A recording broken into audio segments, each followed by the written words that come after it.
temuan Komnas HAM yang terjadi di Cikampek, tol Cikampek kilometer 50 itu adalah pelanggaran HAM biasa. Pak Marwan Batubara tadi mengatakan mereka yakin 6 orang ini adalah warga negara Indonesia. Oke, kita juga yakin. Mereka adalah orang-orang yang beriman, kita juga yakin. Dan mereka juga yakin, Pak Marwan Batubara, telah terjadi pelanggaran HAM berat. Saya katakan, pemerintah terbuka.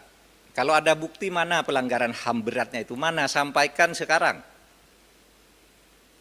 Atau kalau enggak nanti sampaikan menyusul kepada Presiden. Bukti, bukan keyakinan.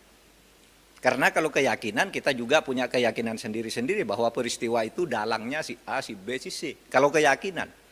Tapi Komnas HAM sudah menyelidiki sesuai dengan kewenangan undang-undang, enggak ada. Apa? Pelanggaran HAM berat itu 3 syaratnya. 1 dilakukan secara terstruktur. Itu dilakukan oleh aparat secara resmi dengan cara berjenjang. Struktur itu berjenjang. Harus targetnya bunuh 6 orang yang melakukan ini, taktiknya begini, alatnya ini, kalau terjadi ini larinya ke sini. Itu terstruktur. Sistematis. Ya, terstruktur sistematis. Juga jelas tahap-tahapnya. Perintah pengerjaan itu. Itu pelanggaran HAM berat, masif. Menimbulkan korban yang meluas. Kalau ada bukti itu, mari bawa. Kita adili secara terbuka, kita adili para pelakunya berdasar Undang-Undang Nomor 26 Tahun 2000. Nah, saya sampaikan begitu tadi, silakan kami menunggu terbuka. Dan saya katakan TP3 bukannya juga sudah diterima oleh Komnas HAM, diminta mana buktinya, secuil saja bahwa ada terstruktur sistematis dan masifnya.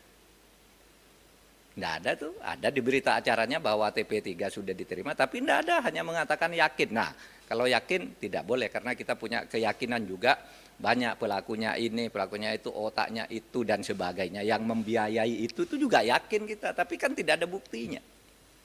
Oke, nah akhirnya ingin saya katakan bahwa sejak peristiwa ini meletus, masyarakat sudah mulai muncul agar dibentuk TGPF. Tim Gabungan Pencari Fakta. Ada yang minta pemerintah membentuk, ada yang tidak percaya pemerintah. Jangan pemerintah, nanti itu bohong itu hasilnya. Maka waktu itu Presiden mengumumkan sesuai dengan kewenangan yang diberikan oleh undang-undang. Silakan Komnas HAM bekerja sebebas-bebasnya. Panggil siapa saja yang merasa punya pendapat dan punya bukti. Yang merasa punya keyakinan. Panggil, nanti sampaikan ke Presiden apa rekomendasinya. Presiden, pemerintah sama sekali tidak ikut campur, tidak pernah minta agar Komnas HAM menyimpulkan ini, menyimpulkan itu, tidak. Kita hanya menyatakan kalau pemerintah yang membentuk, lagi-lagi dituding dikooptasi, timnya orangnya pemerintah, timnya diatur oleh orang istana, timnya orang dekatnya si A, si B. Nah, oleh sebab itu kita serahkan Komnas HAM. Komnas HAM silakan nyelidiki, mau membentuk TGPF juga atas nama di bawah bendera Komnas HAM, silahkan. Mana rekomendasinya kita lakukan.